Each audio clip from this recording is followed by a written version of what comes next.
শিক্ষকের কল্যাণ ও উৎসব ভাতার ৭,০০০ কোটি টাকা আত্মসাতের অভিযোগ শিক্ষামন্ত্রী। শিক্ষা খাতের বরাদ্দ বেড়েছে ১%-ও কম। শিক্ষা খাতে সংস্কারের প্রতিশ্রুতি, তবে আয়োজনে অব্যবস্থাপনার অভিযোগে প্রশ্নের মুখে সোনারগাঁর অনুষ্ঠান। সোনারগাঁ থেকে নিজস্ব প্রতিবেদকের পাঠানো তথ্য ও ভিডিও চিত্রে থাকছে বিস্তারিত। শিক্ষা খাতে অতীতের অনিয়ম, নতুন কারিকুলাম, মিড ডে মিল চালু এবং শিক্ষা বাজেট জিডিপির ৫% উন্নীত করার পরিকল্পনার ঘোষণা দিয়েছেন শিক্ষামন্ত্রী ডক্টর আ.ন.ম এহসানুল হক মিলন।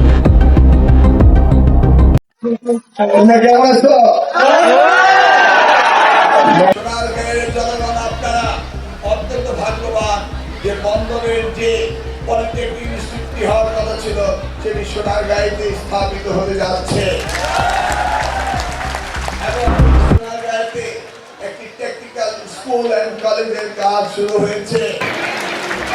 তবে এসব ঘোষণার পাশাপাশি নারায়ণগঞ্জের সোনারগাঁয়ে অনুষ্ঠিত এক শিক্ষা অনুষ্ঠান আয়োজনগত নানা সীমাবদ্ধতা ও সাংবাদিকদের অসন্তোষের কারণে আলোচনার জন্ম দিয়েছে। শনিবার সোনারগাঁও উপজেলার পঞ্চমীঘাট উচ্চ বিদ্যালয়ের নবনির্মিত ৪তলা ভবনের উদ্বোধন উপলক্ষে তিনি দাবি করেন, বর্তমান সরকার শিক্ষা খাতে স্বচ্ছতা ও জবাবদিহিতা নিশ্চিত করতে কাজ করছে।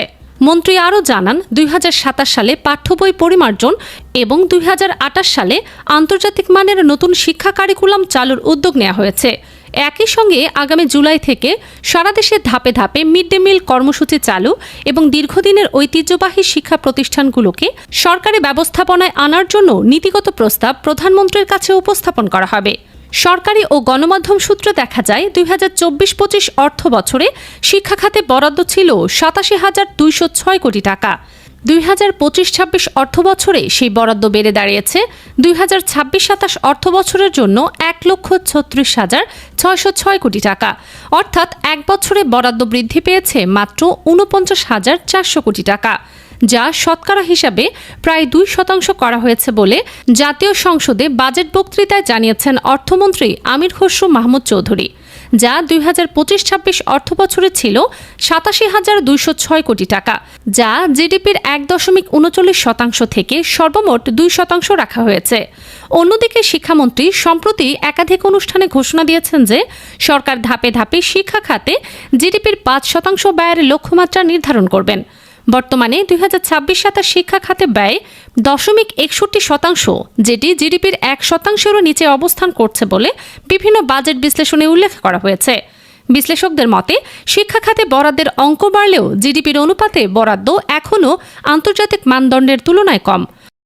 একটা লোক ৬,০০০ টাকা দিয়ে তার মাসিক কিভাবে সংসার চালায়, সে কিভাবে শিক্ষাদান করে, সে কিভাবে দেশের কারিগর ডেভেলপমেন্ট করবে।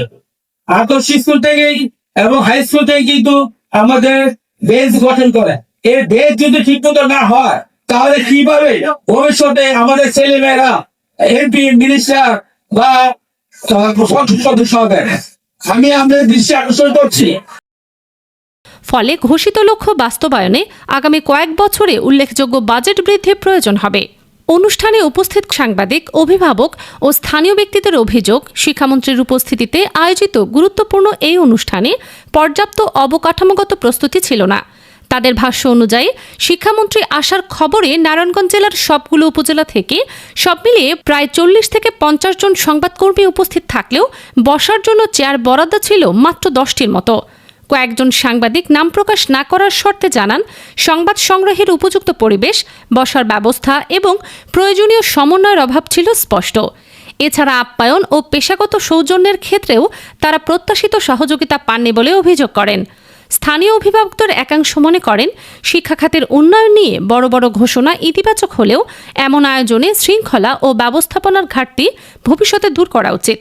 অনুষ্ঠানে জাতীয় সংসদের হুইপ আশরাফুদ্দিন নিজাম, স্থানীয় সংসদ সদস্য আজহারুল ইসলাম মান্নান, নারায়ণগঞ্জ জেলা প্রশাসক রায়হান কবির, পুলিশ সুপার মিজানুর রহমান মুন্সি, সোনারগাঁও উপজেলা নির্বাহী কর্মকর্তা আসিফ আল জিনাত সহ বিভিন্ন শিক্ষা প্রতিষ্ঠানের শিক্ষক, শিক্ষার্থী ও রাজনৈতিক নেতাকর্মীরা উপস্থিত ছিলেন।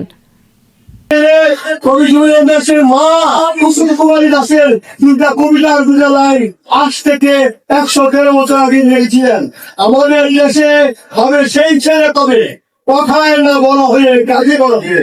মুখে হাসি বুকে মান তেজে বলবান মানুষ গড়িতে হইবে সেই সম্পদ বিপদ আসিলে কাছে হও ভগবান নাইটির শরীরে তোমার রক্ত মাঞ্চতা কৃষকের সন্তান কিংবা রাজার কিনা সবাই হয়েছে গাছ এই বিশ্ববাজার মনে প্রাণে হাতে সরে শক্তি অনুদান তোমরা মানুষ হলে রেসপেক্ট করলাম